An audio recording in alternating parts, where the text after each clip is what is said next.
I put on some weight recently. Back in the summer, we had a funeral in my family. And being Baptist, there was food there. You know, we respond to every tragedy in life with food. A covered dish. Oh, we'll knock on somebody's door and go, sorry to hear about your son-in-law. Here's some baked beans. We would come in for a minute, but you know Walmart closes at 9. And if I'm going to go to that funeral, I got to me something nice to wear.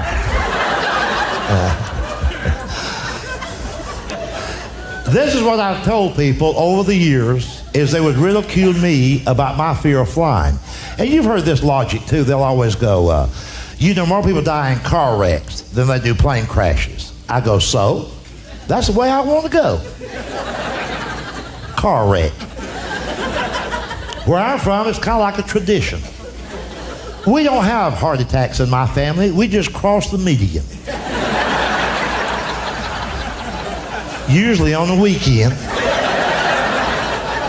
Just out drinking.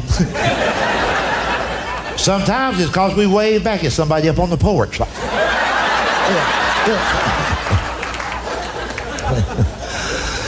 Well, see, let me tell you something. At least if you die in a car wreck, they can always retrieve the body. And being Baptist, we need that. You give us something to embalm and some tater salad, we can have a funeral. This ashes in an urn ain't for us. Oh no, we're gonna throw dirt on somebody.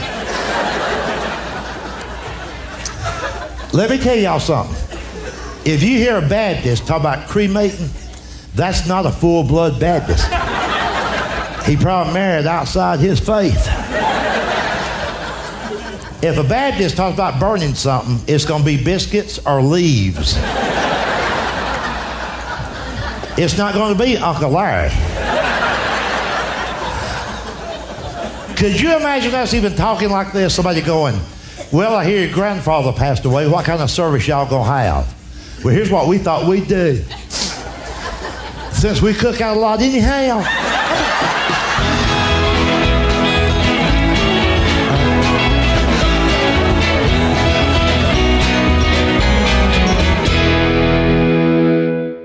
But anyway, here's what your friends say when they find out you're afraid to fly. I know I got sidetracked. They go, more people die in car wrecks than they do plane crashes. I go, so? That's the way I want to go. Car wreck. Where I'm from, it's kind of like a tradition.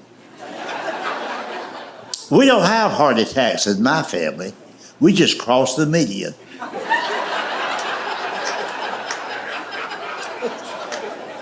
Usually on the weekend. Just out drinking. Trying to outrun the repo man, somebody. Well, look at it this way. At least if you die in a car wreck, they can always retrieve the body.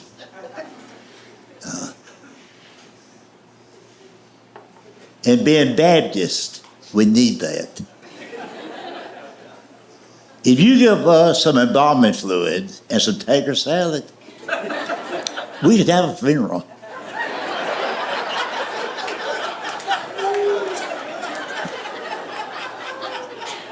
This ashes in the urn ain't for us. Now, we're going to throw dirt on somebody.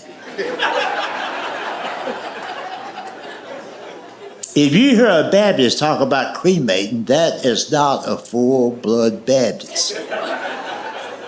He probably married outside his faith. If you hear a Baptist talk about burning something, it's going to be biscuits or leaves. It's not going to be Uncle Larry, So.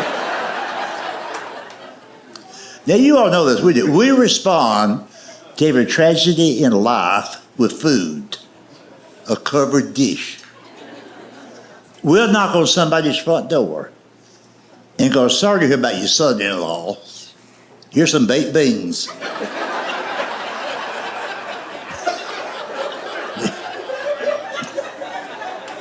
We would come in for a minute, but Walmart closes at 12.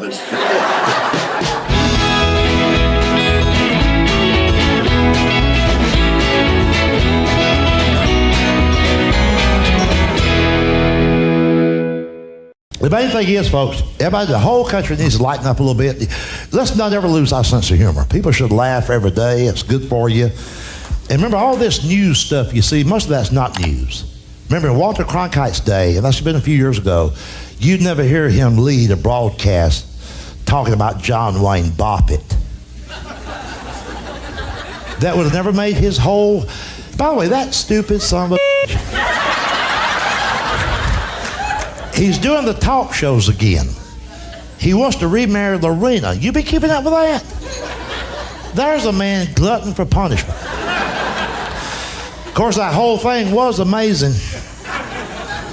They sewed that booger back up. And they found it in the bushes. You imagine some guy just out jogging that day?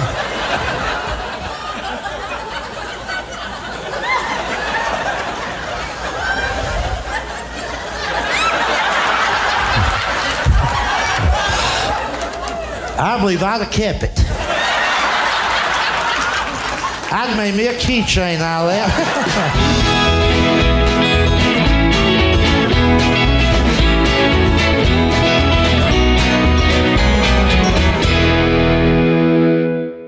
You know what we got now, what I think?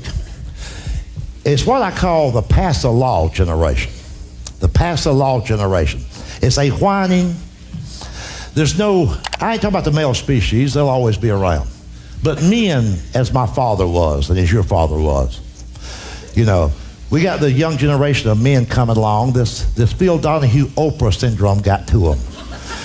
You know, these non-smoking, granola munching, anemic looking, limp-wristed house husband sons of This is right.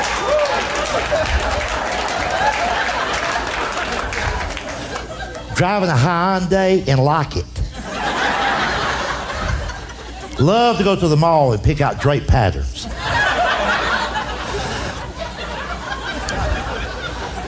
Here's why I call them the whining generation. You know, we've been electing them to office now. Here's how it works. That man just bought a handgun. Pass the law and make him stop. That man just lit a cigarette. Pass the law and just make him stop. That man just got on a bicycle without a helmet. Please pass the law and make him stop. That man just told an ethnic joke and it hurt my feelings. Could you please pass the law so he can't do that no more? Here's what got me on the subject, these curfew laws. As I travel from city to city, one after another are enacting curfew laws for teenagers. And here's the sad part, is that most adults, by the surveys they conduct, most adults now support curfew laws for kids. I don't. It scares me to death. For 70 years, when the Soviet Union had curfew laws for its private citizens, and let's define what a curfew law is. That's a form of government telling a private citizen what time he has to be back in his own driveway at night. Well, when the Soviet Union had those laws, and we still had men in this country, we would have gone to war over that.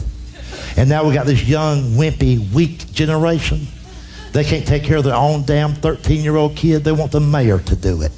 Ah, damn. Oh.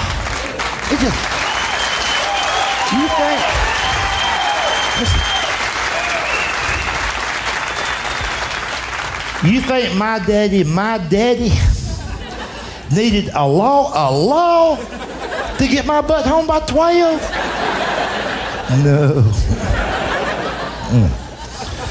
When my daddy made a threat, I knew he had the strength to follow through because I knew what he had for breakfast.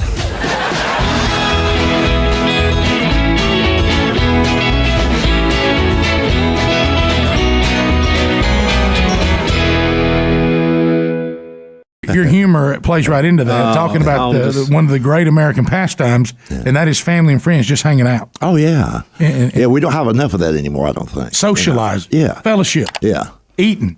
I mean, you don't have to be real old. You can be in your 20s or early 30s and you're still old enough to remember when people could actually sit around and talk without a cell phone glued to the ear. And it's very hard cell to phones tell. are kind of new in society, basically about a decade, really. Yeah. Well, Well, it dawned on me. I was talking with a friend of mine this past weekend, and we were headed outdoors to go hang out. And he was talking about something happened at some time, and he was just in college, and he's in his early 40s. Right. And he said, and they had to try to find me. They just called the phone of a friend where I was over at his house because we didn't have cell phones. And I thought, wow. That's odd. So I don't tolerate that much. In other words, like you see them in restaurants. Mm-hmm. People go out as a family to eat. There's 5 members of a family sitting there, 4 of them on the cell phone talking during dinner. You see people eating with one hand, talking with the other, and I'm thinking, what phone call can be that important? What's really that important? Right. That mamas had changed because my mama wouldn't tolerate a hat. Not us either. Singing. I don't know where that one came from. I said, now who declared we can't sing? In some reason, there was some rule. Did you have that in your family? Oh, yeah. You don't sing at the table. You don't sing you go to the table to eat and you talk. Because you have to open your mouth. I can remember being at the supper table and the phone ringing. Of course, you don't have to get up to answer it. My dad wouldn't let us. Yeah, we do that now. Yeah. What do you do? What would he do? Just give us that look. Remember, there's no voicemail then, no answer machines. Yeah. No caller ID. Yeah, hell, they'll call back. And now you see people where but really, that's what Yeah. What's wrong with it? You know what? That's the way I still am, Like, my cell phone's in the car. I never take my cell phone. I don't take my cell phone in buildings. I text one time in front of James. I would never take my bad. Yeah. Texting, don't get me started on that. Yeah, he threw it right in the potatoes. I have a very cool, hard stance on texting. Right. Every time I read in the paper, hear on the news where these single car accidents, where they were texting, right, ran off the road, hit a tree, and died. I'm so glad they're dead. James! I am. James Gregory! Can I say we're off to a blistering pace today? No, I'll tell you why. I'll tell you why. You're saying only single car accidents. Because sometimes, you cross the median to hit an innocent person. Yeah, and you're not for that. No, but see, I'll tell you why I'm glad they're gone. They're out of my way, for one thing. Number 2 is, if these idiots who text and drive, I don't know why we do that. If they do that on a regular basis, tomorrow they could cross the line and hit my sister. Yeah. Tomorrow they could cross the line and hit my nephew and niece or the people I love. I agree. So if they go ahead and die today, I'm okay with that. But that's the reason why I've never understood why we're having to have a law about people texting and driving. How can there be people that think they should text and drive? Well, they're just idiots. See, that's one thing you can't legislate.